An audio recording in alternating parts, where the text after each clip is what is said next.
Hello and welcome to the first of these daily updates from the Wildlife Trust from the critical International Climate Summit COP26 taking place in Glasgow. At the moment, I'm speaking to you from my home in Cambridge, but I'm about to leave for Glasgow to join my team from the Wildlife Trusts who will be there for the 2 weeks of intensive discussions. And every day we'll be bringing you an update from inside the talks, letting you know what's going on and why. And we'll also be interviewing some of the key players in and around the talks. As we speak, leaders from all over the world are arriving in Glasgow, ready to join the negotiations that will define the future for each and every one of us.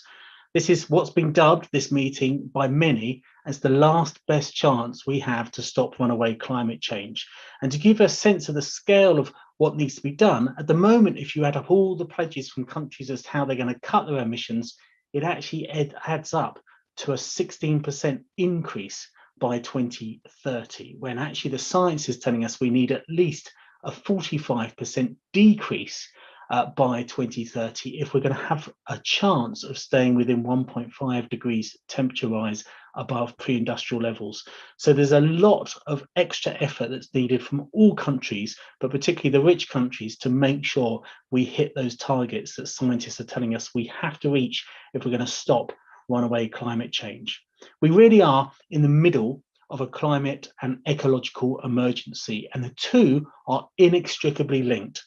Climate change, of course, threatens the lives and livelihoods for hundreds of millions of people who are being impacted right now, but even more will be impacted even more severely in the future if we don't take serious action to stop burning fossil fuels and cut those carbon emissions. But climate change is also one of the greatest threats to nature, particularly causing harm to those species and habitats that have already declined or already fragmented because of activities by humans. But the problem is when we deplete nature, we also reduce the ability that nature can play in helping us tackle climate change, both by sequestering carbon and actually pulling carbon down from the air, in other words, and helping fight climate change in that way, but also crucially the role that nature can play in helping us to adapt to more extreme weather events, so that habitats, for example, can hold water back in the landscape, can make sure people have access to fresh water, and all the roles that nature can play in protecting us from those extreme weather events. We simply cannot tackle or hope to solve one crisis without addressing the other. So as hosts of this landmark summit, the spotlight is clearly on the UK, both to make sure the summit is a success, but also to lead by example. The UK, by stepping up their efforts to cut emissions much faster than we've done so to date, but also to make sure we see nature being put in recovery here in the UK, when in fact what we've seen is a big loss of nature over the last 40, 50 years in the UK. So there's a lot riding on this and a lot to turn around if the summit is going to be a success. Now, over the next 2 weeks of this Conference of the Parties, or COP, we'll be bringing you updates from the negotiations, showcasing the role of nature in tackling the climate crisis, and also bringing to you a very special Wild Live on Sunday, the 7th of November at 7 p.m. live from Glasgow. So do get involved with us. But before we even get to COP, the G20 have been meeting in Rome this weekend, where climate change has also been high on the agenda. The G20, meaning the Group of 20, is a forum made up of the 19 countries with the largest economies, plus the European Union. G20 summits are usually attended by each country's head of state or leader, their finance minister, and their foreign minister, who collectively discuss key issues in the global economy. And it's mixed news from the G20 as far as we can tell at the moment. They've used a lot of warm words on climate, but have been less ambitious than had been hoped when it comes to action. The group has pledged to achieve global net zero greenhouse gas emissions, or carbon neutrality, by mid-century. A draft statement had suggested that there was a chance the summit would commit to net zero by 2050, as recommended by UN climate experts. But sadly, this has been watered down to the vaguer mid-century wording, a real disappointment there. The G20 communique does acknowledge that the impacts of climate change at 1.5 degrees are much lower than at 2 degrees, and that immediate action must be taken to keep 1.5 degrees within reach. But campaigners and developing nations had demanded before the summit that the G20 step up and make firmer climate commitments, and we've not seen that so far. The G20 countries account for more than 80% of global GDP and a similar level of carbon emissions. So commitments from these wealthy countries, which include the UK, of course, are vital to tackling the climate and ecological crisis. Now, it's reported that Boris Johnson told other G20 countries that as the world's biggest emitters, this was the last chance before COP for the G20 to get its house in order before they come face to face with leaders of the most climate vulnerable countries in Glasgow. So it is disappointing that they've ended up with a communique that talks about trying to reach carbon neutrality at some point mid-century rather than putting a hard target on it, such as 2050, or you'd hope even sooner. Now, of course, these commitments from the G20 are just the start of what will be 2 weeks packed with announcements on climate. And we hope that those announcements add up to what's needed to tackle the climate crisis. So obviously, over the last few weeks, you would have heard the phrase COP26, and you might have wondered, what is the word COP? What does it actually mean? Well, it stands for Conference of the Parties. The parties to the UN Framework Convention on Climate Change, which was first agreed and set up at the Rio Earth Summit in 1992. And every year, those parties, those nations that are members of that Framework Convention on Climate Change, now 197 countries, come together in one of these conferences of the parties to both review and negotiate a coordinated response to climate change. This will be the 26th time that they've met since Rio, so hence the name COP26. Now, some of these COPs are bigger than others, if you like, and some really stand out. You may well remember the Copenhagen climate COP that happened in 2009, which was sort of deemed to have been a big disappointment. The Paris climate COP that happened in 2015, which saw some steps forward, not nearly enough, of course, but saw some steps forward. And now this Glasgow COP in 2021 will all be very significant COPs. And of course, these negotiations are ongoing all the time.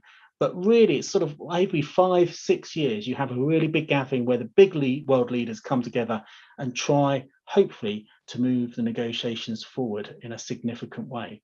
Now, this Conference of the Parties was originally scheduled for 2020, but it was postponed for a year due to the COVID-19 pandemic. COP26 will be the biggest international summit the UK has ever hosted, bringing together over 30,000 delegates. Now, nature is a key theme at this year's COP, so we hope to see negotiators putting our natural environment at the centre of plans to reach net zero, and more importantly, to go beyond net zero to net negative, where nature can really play a very important role. Ahead of the COP, the International Union for the Conservation of Nature, or IUCN, which actually the Wildlife Trust were a founding member of, has called for greater alignment internationally in plans for tackling the climate and biodiversity crisis. We support IUCN's call for the parties to scale up use of nature-based solutions to the climate crisis, as long, of course, that there's community support and buy-in to those nature-based solutions. But we need to see this happen at scale, and we need to see this happen at pace if nature is really going to be allowed to help us in tackling the climate emergency. To tackle climate change, we have to stop burning fossil fuels. But at the Wildlife Trust, we also want to see the recovery of nature at the heart of increased ambition to tackle the climate crisis, both here in the UK and globally, and to limit the extent of change and to adapt to the effects we're already starting to experience.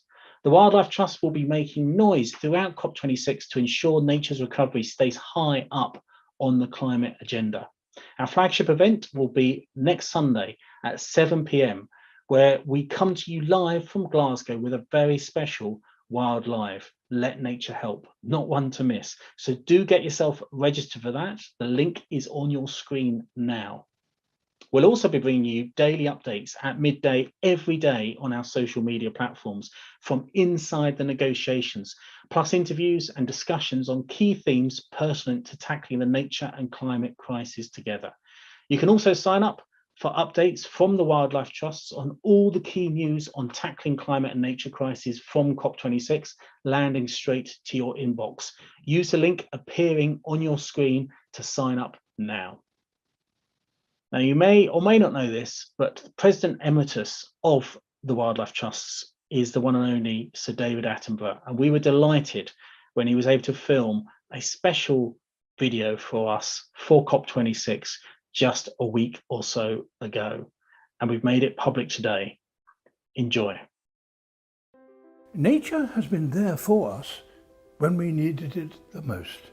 Yet we have allowed our natural world and climate to reach breaking point, with almost half of our UK wildlife in decline and some of our best loved species at risk of extinction. As the climate emergency intensifies, the threat to life on Earth becomes ever greater. But we have the choice of a better and wilder future. A future where wildlife thrives alongside people. A future where nature helps us in the fight against climate change. We know that we need to stop burning fossil fuels, but we must also recognise the role of nature in helping us turn the tide. We must bring wildlife and wild places back on an ambitious scale, in turn creating new livelihoods and protecting the planet for future generations. Our lives depend on it. Nature has extraordinary powers to lock up carbon dioxide, to provide clean air and water, to help protect us from flooding and extreme weather, and to provide the food which sustains us.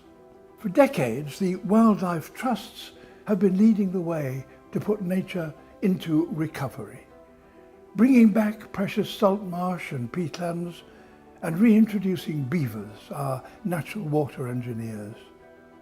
But we can't do it alone. We need bold action, supporting local communities and landowners to create thriving and connected wild places on land and at sea. It's not too late to win the fight against the climate and nature crises.